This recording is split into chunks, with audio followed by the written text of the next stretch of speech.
Hello, everybody. We welcome you to another EDCON Hack workshop led by Justin Drake, Ethereum researcher. Today, we will discuss the Ethereum 2.0 Phase 0. This workshop brought to you by CryptoChicks and LinkTime. And just a reminder for you all to register at edcon.io/hackathon to participate in EDCON Hackathon if you haven't done so yet. This workshop will be in a format question-answer. You all on mute, but you will have ability to ask your questions through chat. Make sure that you send a message to everyone. Also, Drake will ask you to introduce yourself and tell him your level of knowledge so he can craft this workshop better. So, and now it's all yours, Drake. Justin, thank you. Thank you, Elena.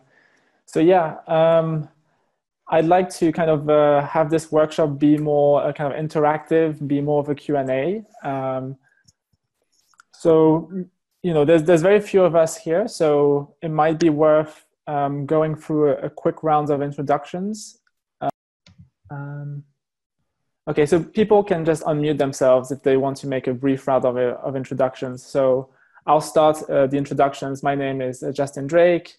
I'm a researcher at the Ethereum Foundation. I've been there for maybe a year and a half now. And you know, I started working on what was sharding, and then kind of the roadmap evolved. And now we have this Ethereum 2.0, Phase 0, Phase 1, Phase 2. And you know, I do research on all phases, but in the last few months, I've really focused on Phase 0, which is the so-called beacon chain, which is this system chain core to the Ethereum 2.0 system. And this is what I'd like to focus on today, because we're looking to finalize the spec in relatively small amount of time, and ideally be in a position where implementers can have test nets and production-ready code for the end of this year. And so one of the things I'd like to do is try and push forward the education so that people understand what the beacon chain is and understand all the various technicalities behind it. So if there's any questions you may have, I really encourage you to ask them today. So that's me. Anyone else who would like to introduce themselves, please go ahead. Sure. I'm Joe DeLong. I'm an ETH2 implementer on Pegasus on the Artemis team. We're doing the Artemis client, which is the Java client. I just am here to learn more about some of the implementation details.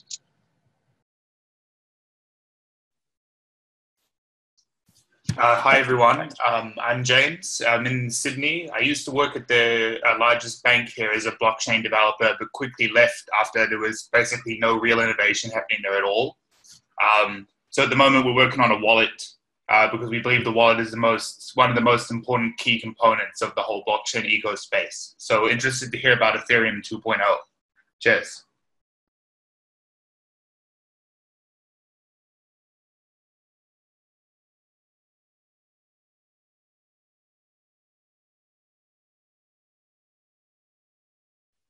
I mean, I recognize a few names here. So I see Albert and Preston. Seems like we have a relatively sophisticated crowd.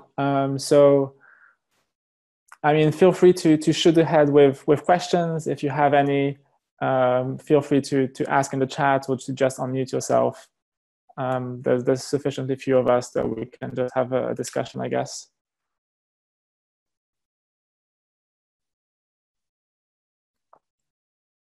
So, you know, while the questions are coming in, I guess I could just give a little bit of context as to what you know, what we could talk about today. So there's this. I don't know if you can see my screen. I'm probably sharing it. Yeah, let's see. Okay, I think you can see my screen now. So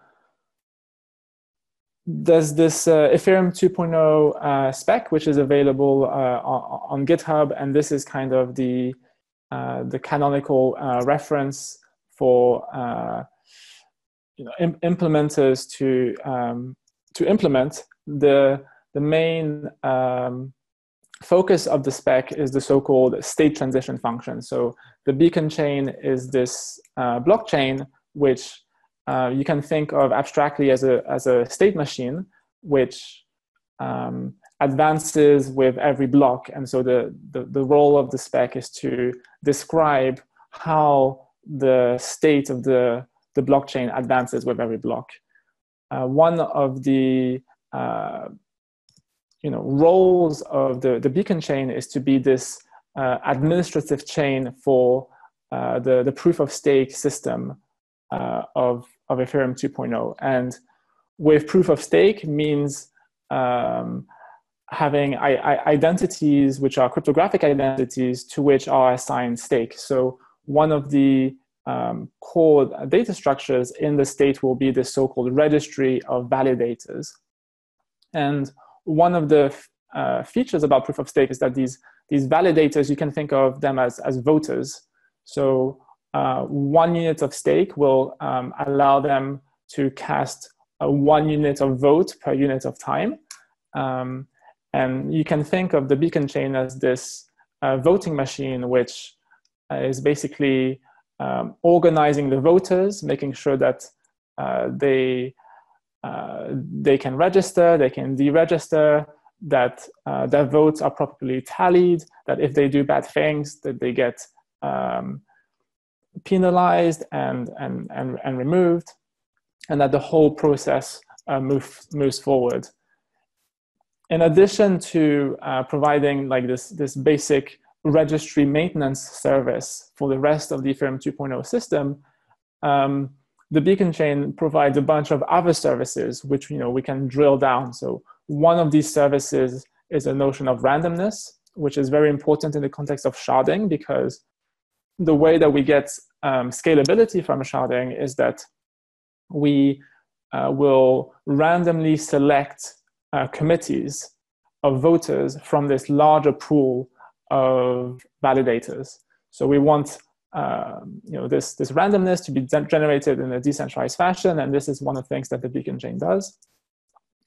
It also provides a notion of finality, which is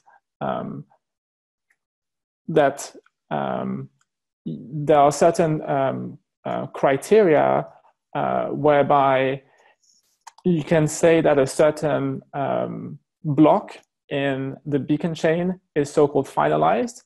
And the property is that if you have two finalized blocks which are inconsistent, meaning that they're on different sides of a fork, then you have this guarantee, this cryptoeconomic guarantee, that at least 1/3 of all the validators will get slashed.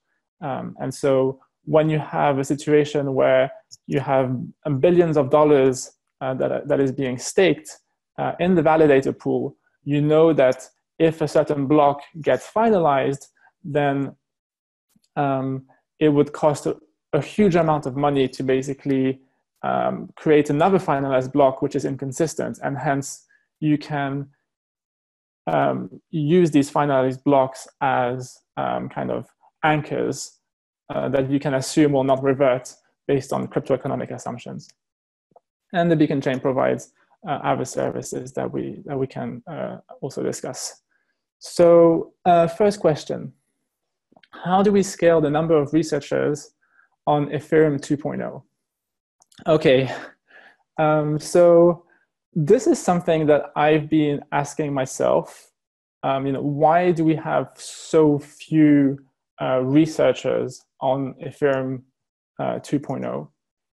And it's kind of a bold statement and kind of a very exaggerating, but for a long time there was just one researcher on Ethereum 2.0, and that was Vitalik. And even today, within the Ethereum Foundation, we have this this research team, but it's kind of in two parts. We have one which is more theoretical that is doing the design stuff. And then we have another part of the research team that is doing the implementation of a Python prototype, for experimentation and and to try and gather feedback from the feedback for the spec as quickly as possible. And it turns out that there's this imbalance whereby we have, within the Ethereum Foundation, mostly people doing prototyping as opposed to doing the kind of more abstract research and design. Now, one of the ways that I found kind of helpful to scale the number of researchers is actually to try and invite people that I think would be good researchers and kind of plant a seed in their head that, maybe they could join the Ethereum Foundation and be a good researcher. So the process that we have within the Ethereum Foundation is, if you want to be a researcher, then you would start with this kind of 3-month trial. And so we've had this kind of somewhat recent explosion of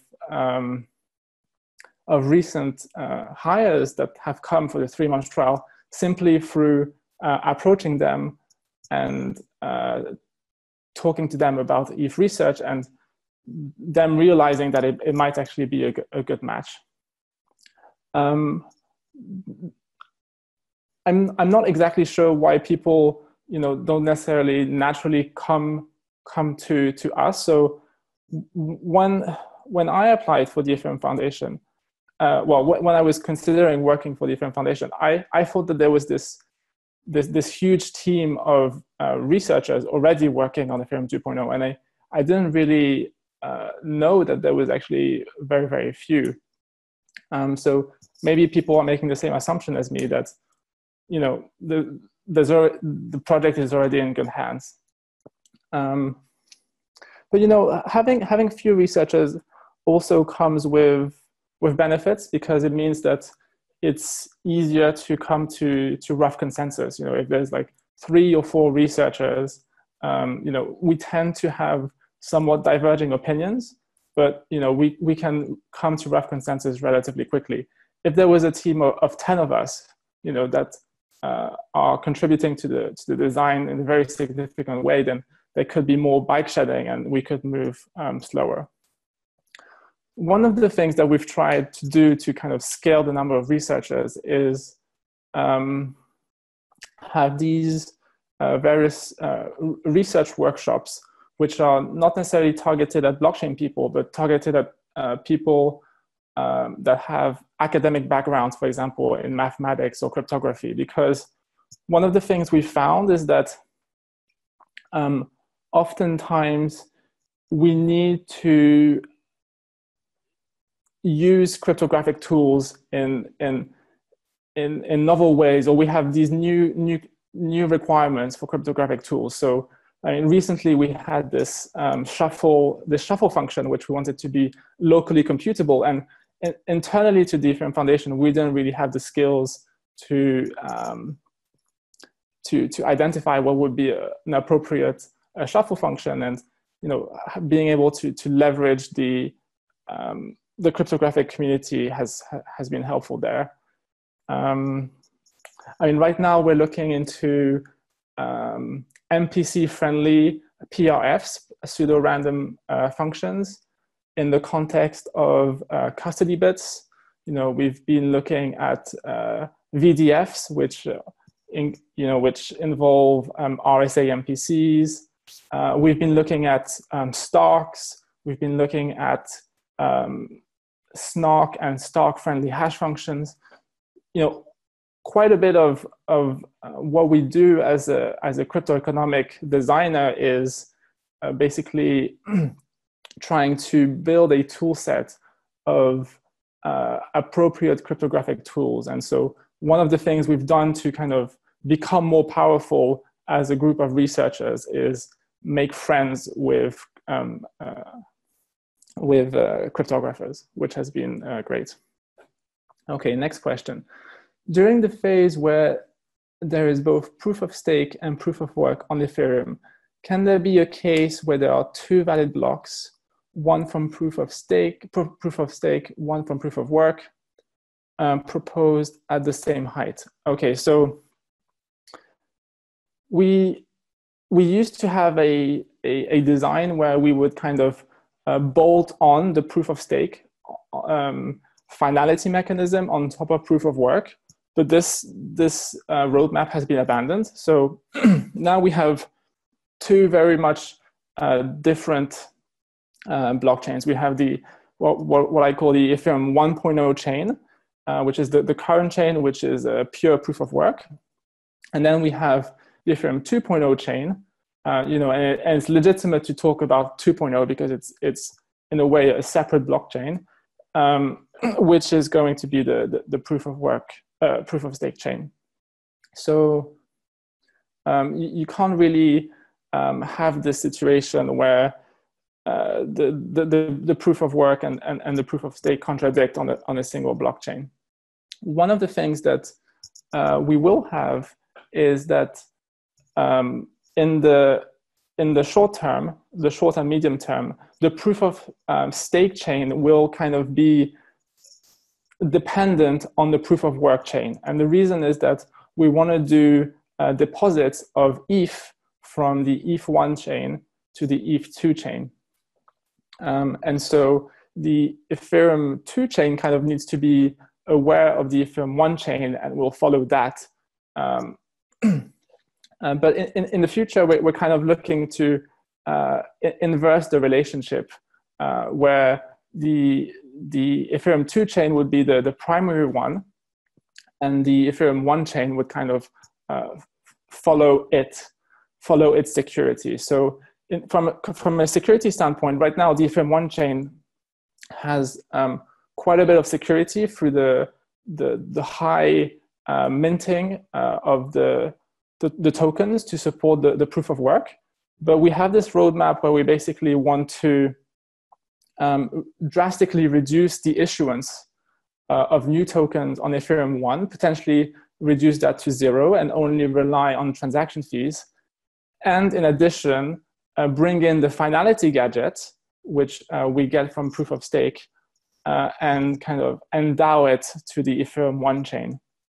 So we would be in a situation where the security of the Ethereum 1 chain is basically equal to that of the Ethereum 2 chain, and so we can have the relationship between a security flip. Next question. Will the number of validators be limited, and if yes, what is the maximum? Okay, so to become an active validator, in the sense that you have voting rights, you need to have 32 ETH to become eligible. And just based on the economic constraints in terms of how much Ether is in circulation, let's say there's a limit around, let's say, 130 million, then that corresponds roughly to 4 million validators. So yes, there is a maximum, and it's basically based on the economic constraints. One of the things kind of maybe worth noting is that technically you can have less than 32 ETH and still be an active validator if you've basically started at 32 ETH and then lost your balance because of penalties.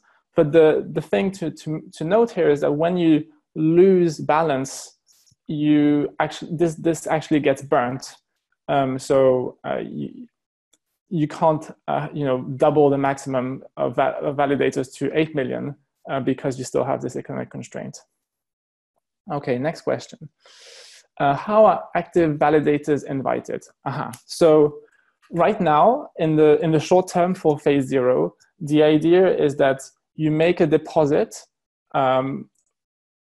That means a transaction of Ether on the Ethereum 1 chain to a so-called deposit contract, which is a burner contract. So all the money that you send there will get burnt. But in the process of burning on the Ethereum 1 chain, there's going to be a receipt which is generated. And this receipt can be communicated to the Ethereum 2 chain, consumed on the Ethereum 2 chain, and an equal amount of ETH on the Ethereum 2 chain will be created. And, and so once you've deposited 32 ETH, which is kind of this minimum threshold to become an active validator, then you become an active validator. So maybe a couple of subtleties worth mentioning. The first one is for this process of consuming receipts to work, you need the Ethereum 2 chain to be aware of the Ethereum 1 chain. And what we have here is the notion of a committee. So you have 1,000 currently active validators that are voting on what they think the tip of the Ethereum 1 chain is. And if at least half of these 1,000, 24, so 513, agree on a specific tip, then that becomes the canonical tip of the Ethereum 1 chain from the point of view of the Ethereum 2 chain. So this is how basically the Ethereum 2 chain becomes aware of the Ethereum 1 chain. The other thing mentioning is that we have various delays to become an active validator. So first of all, there'll be the delay from the voting process that I just described. Another delay that we have is that we will limit the churn of the validator set. So for the purposes of light clients, we need to have the validator set stay roughly constant over the short term. And the reason is that the way that these light client works is that they take a snapshot at some given point in time of the validator set, a snapshot that they trust, and then they assume that this validator set is roughly going to be the same in the future, and so they trust the votes that they're going to make in the future, and they use these future votes to kind of hop from one point in time to the next point in time. And so we need the churn in the validator set to be relatively low, and we enforce that by basically limiting the rate at which active validators can come in. The other interesting subtlety is related to randomness. So we have this process called RANDAL, which generates randomness to basically shuffle the set of validators and give them roles. Now, it turns out that RANDAL has this notion of look ahead, meaning that an attacker can, or even the general public, can know ahead of time what the random numbers will be. Okay, and so what an attacker could do is that with the knowledge of this future random number, they can try and strategically register as an active validator at just the right time in order to manipulate the way that the sampling and the shuffling of the active validator set works, because the shuffling basically takes two inputs. Number one is going to be the random number, which is known ahead of time. And then the other one is going to be the validator registry. So they can predict the random number and they can manipulate the registry, and so they can manipulate the output of the shuffle, which is really bad. And so what we do is we have a minimum delay, a minimum activation delay of basically the maximum look ahead for the randomness. And we've determined that the maximum look ahead that an attacker could have is basically 4 epochs. So in the absolute worst case, 4 epochs, there's a look ahead of 4 epochs. And so if we make the activation delay at least 4 epochs, then we're safe against this attack. Okay, next question. What are the arguments for against the Affinity Randall aggregation schema compared to Ethereum 2.0's design?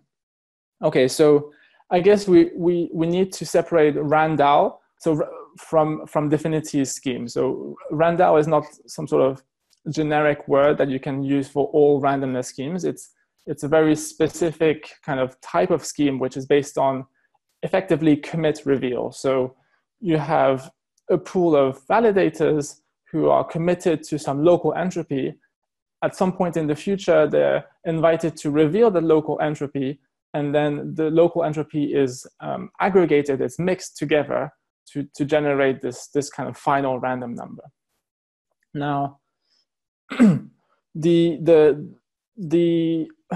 big advantage of RANDAL is that it's super simple, and it has this strong liveness property, meaning that it just always keeps on running. You just need one validator to advance the randomness and to keep feeding local entropy to this randomness machine. In contrast, you have the Affinity scheme, which is completely different, where basically you have a set of validators which are sampled as a committee. So you have a relatively small set of validators, let's say 500 validators. And then you have this kind of cryptographic magic called threshold cryptography, which means that if at least some threshold of this committee performs a certain action, then they'll be able to generate a random number. And specifically, the threshold cryptography is called threshold BLS signatures. And the nice thing about the threshold BLS signatures is that the output that is generated is unique and deterministic. So, and it cannot be predicted ahead of time until the threshold is met. So the big advantage of Affinity's so-called threshold relay scheme is that the numbers that it produces are unbiasable because there's only a single valid answer. The big downside of Affinity's scheme is that it doesn't have strong liveness, meaning that if some sufficiently large fraction of the committee either doesn't want to vote or is offline, then the scheme stalls because you can't reach the threshold, and so you're in a situation where you can't produce the next random number. So the Affinity's way of kind of solving this problem is that they have an assumption that at least 2/3 of the network will always be honest and online. But this is a very strong assumption that we don't necessarily want to make in Ethereum. For example, we might want to assume that some catastrophic scenario could happen, and 75% of the network is offline, and that's fine. We still want the system to run. And so the motto that we have from a design perspective is that we want Ethereum 2.0 to survive World War III. And so in that kind of adversarial context, using Affinity's threshold scheme doesn't work. The good news is that there is a scheme which gives us both the unbiasability of the threshold relay and the strong liveness of RANDAL.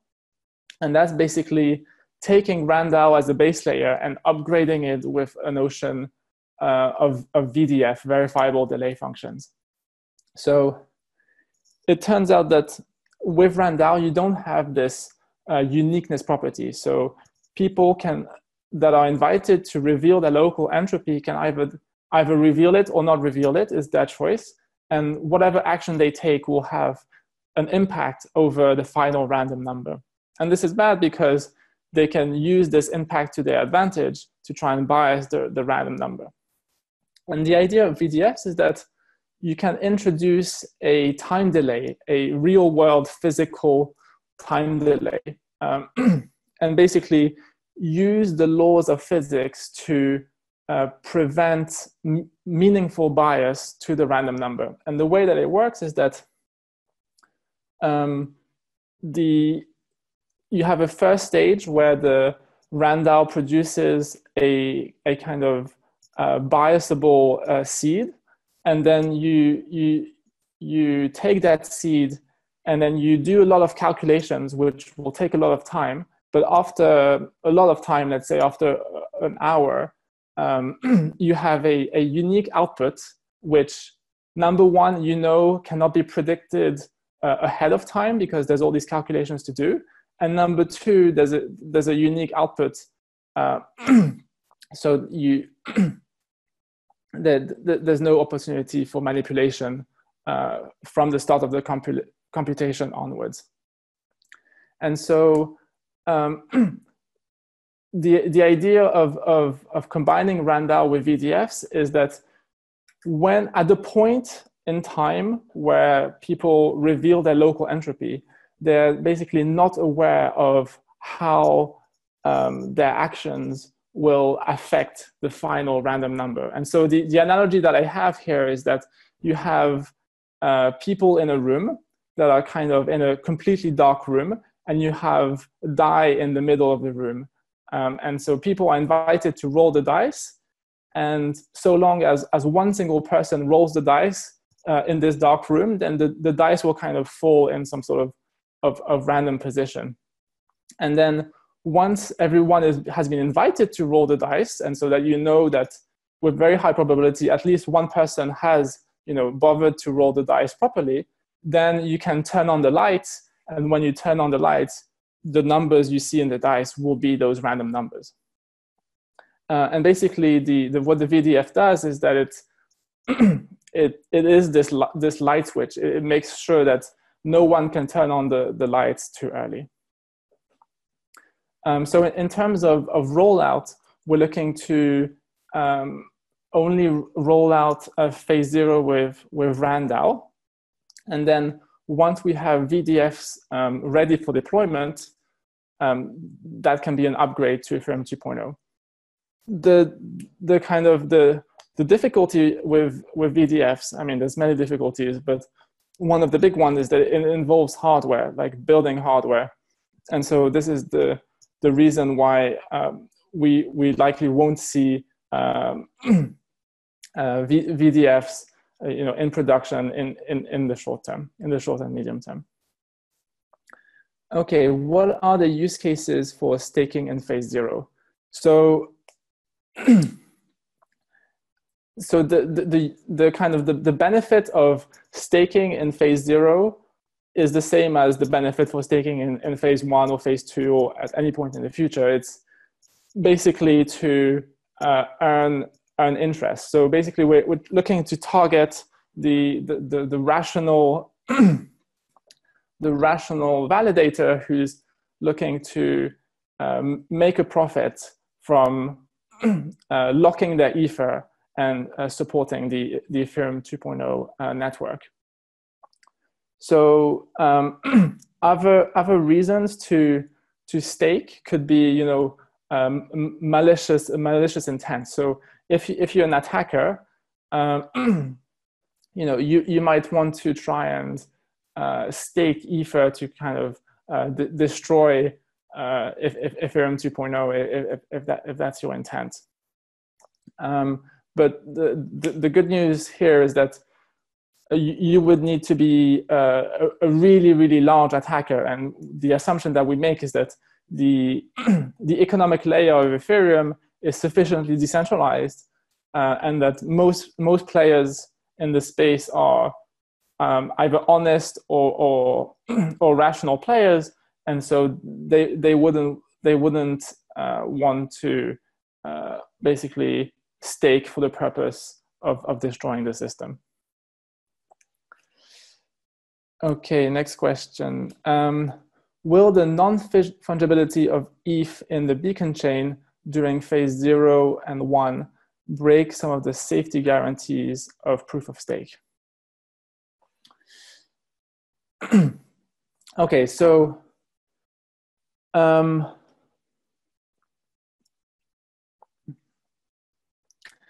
guess there's several things going on here. So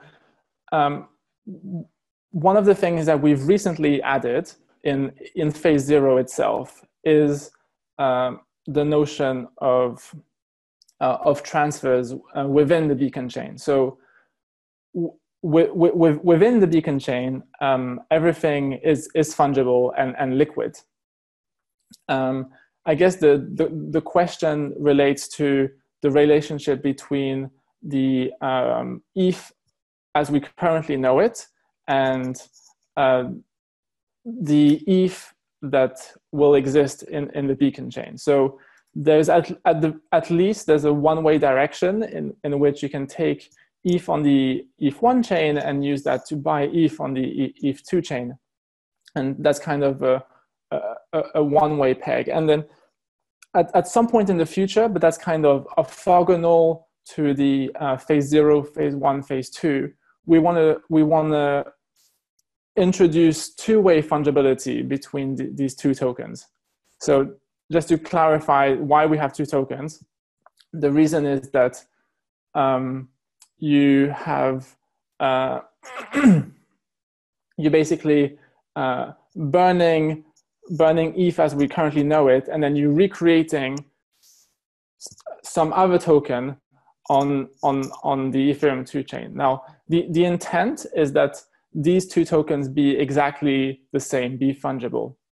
And we're not doing anything funny with the ETH on the ETH2 chain. We're not having for example, it's not a separate ICO. There's no separate pre-mine or anything like that.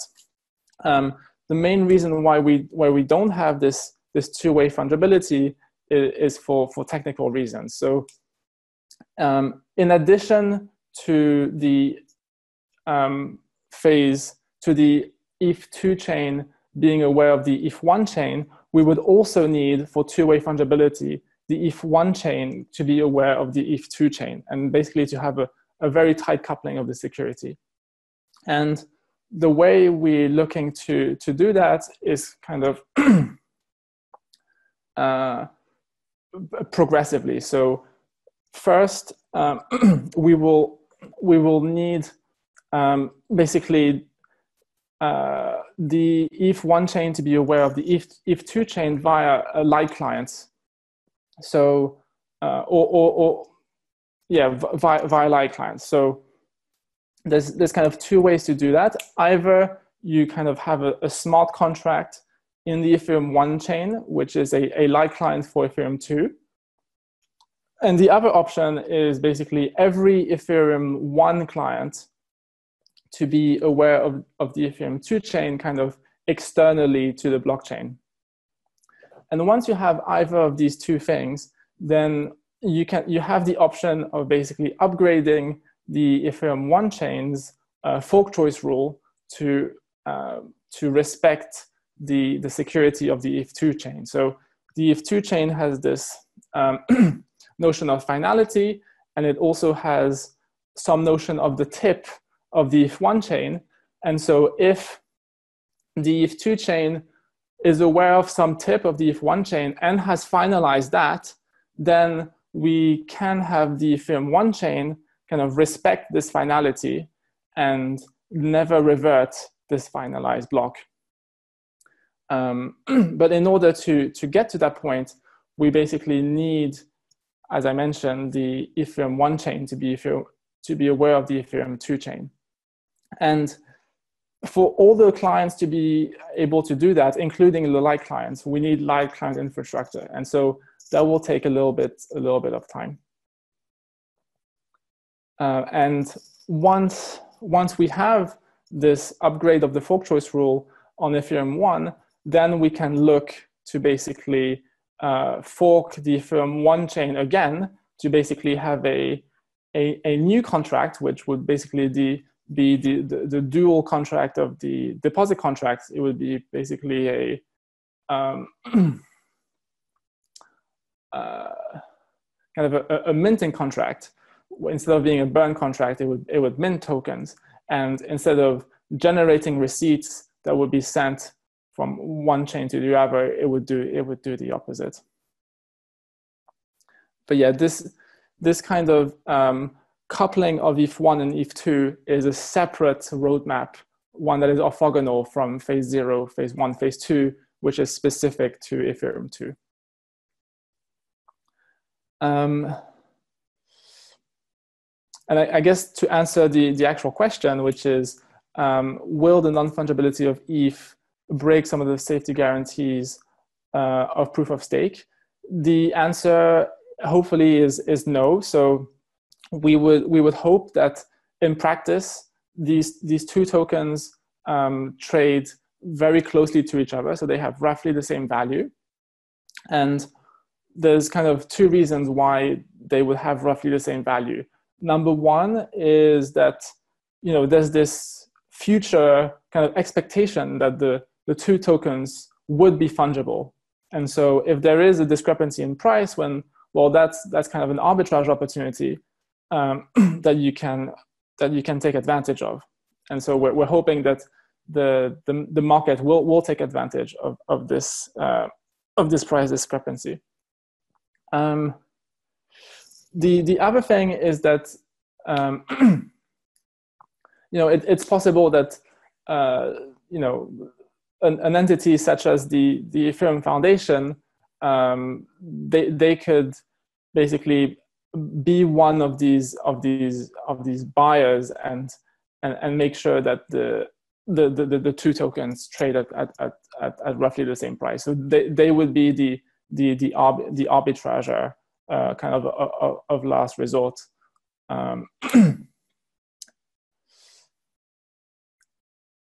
Okay, next question. How much stake would be needed in the beginning to attack the network when major stakers are hold and watching?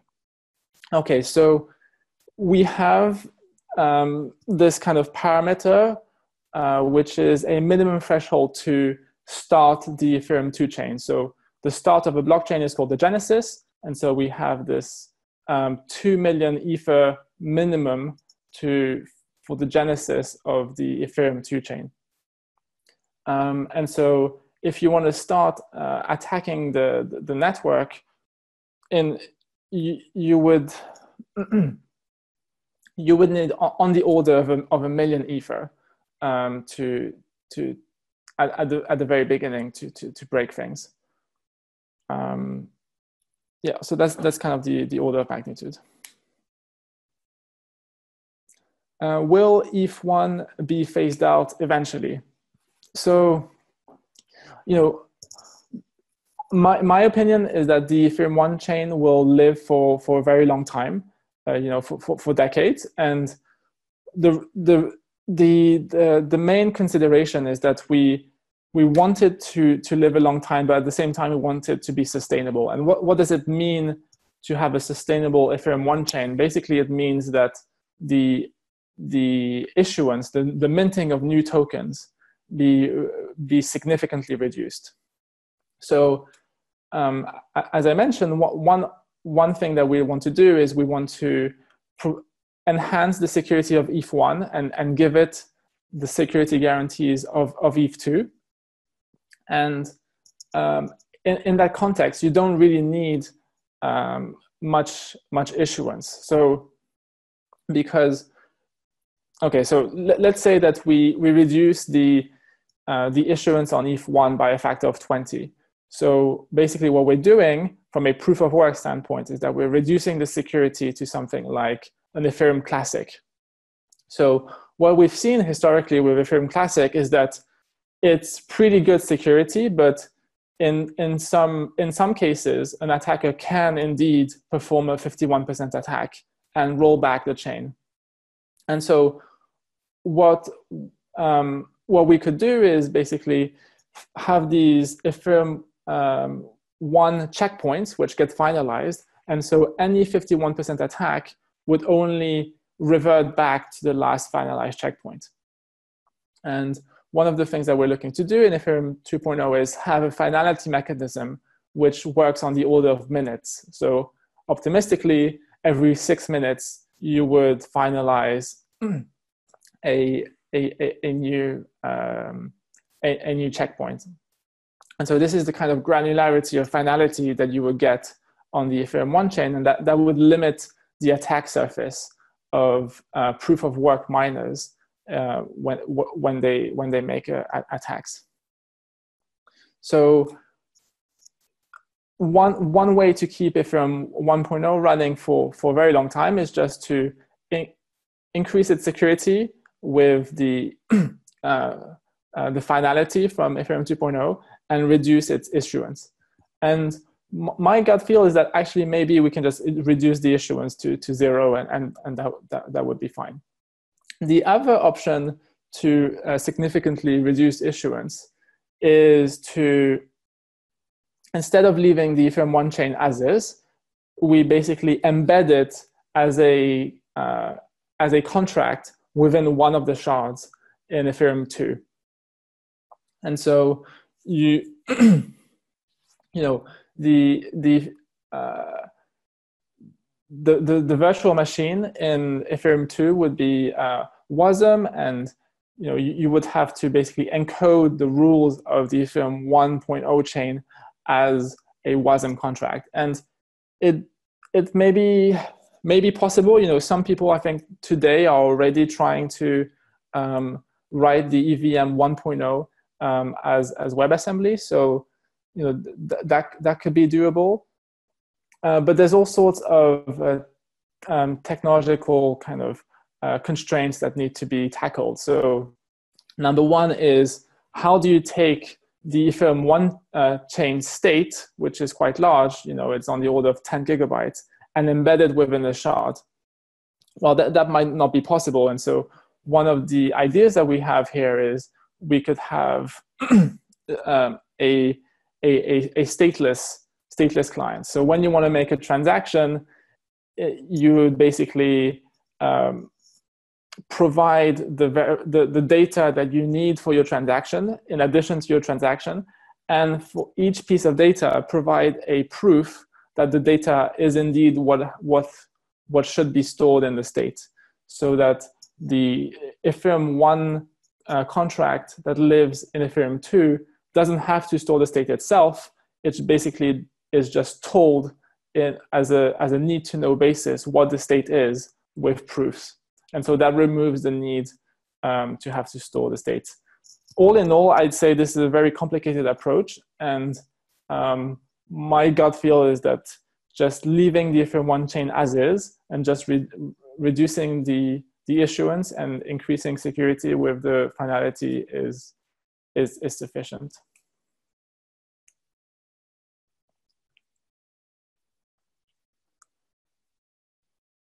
Okay, so that's the end of the questions so far.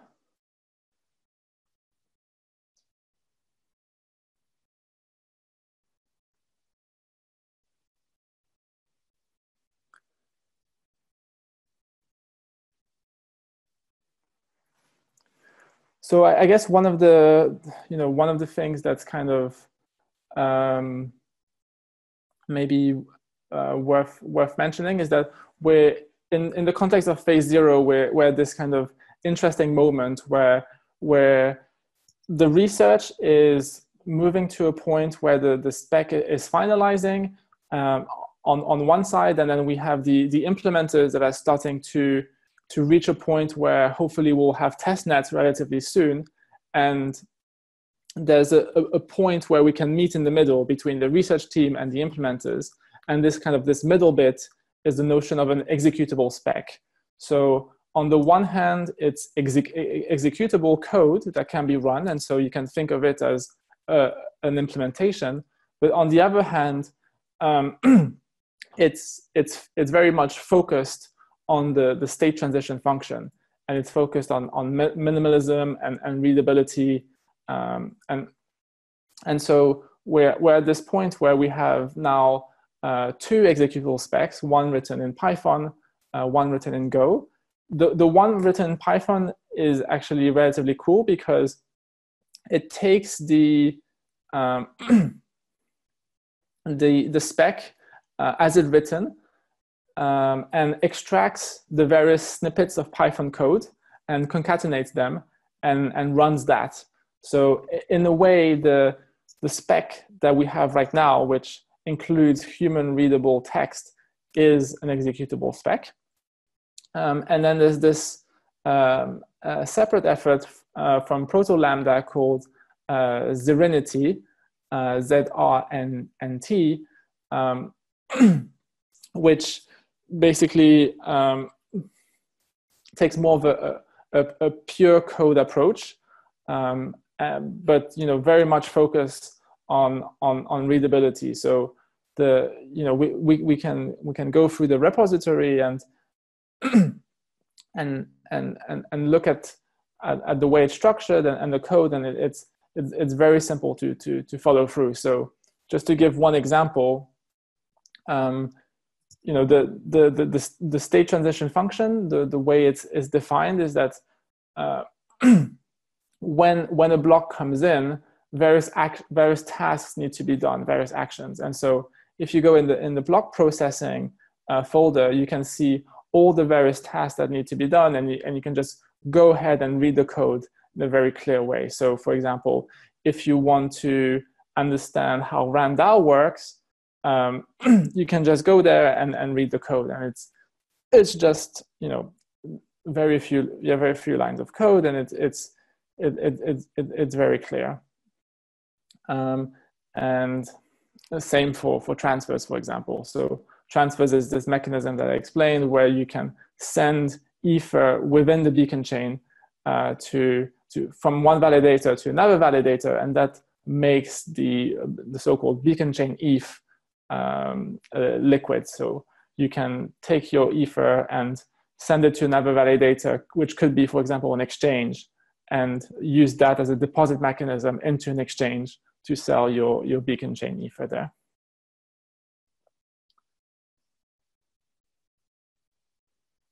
So yeah, we're reaching this exciting point where we have these two executable specs, and one really good way to find bugs is basically to take these two implementations, which were written by two different people and in two different languages, and try and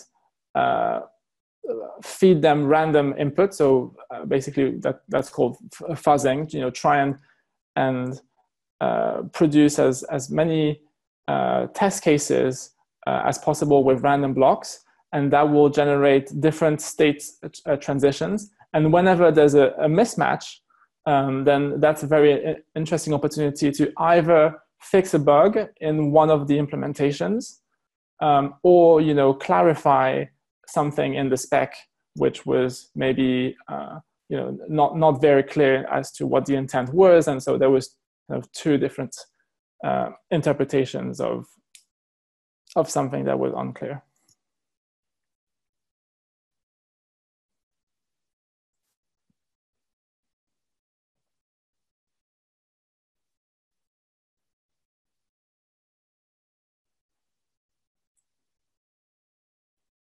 Okay, well, it seems like there's no more questions.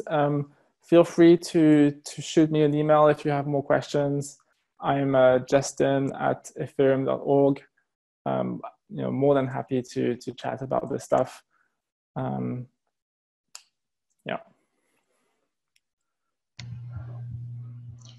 Thank you very much, Justin. While you guys thinking about the questions, I want to remind you that we still open for the registrations for the EDCON hackathon. You can register at edcon.io/hackathon.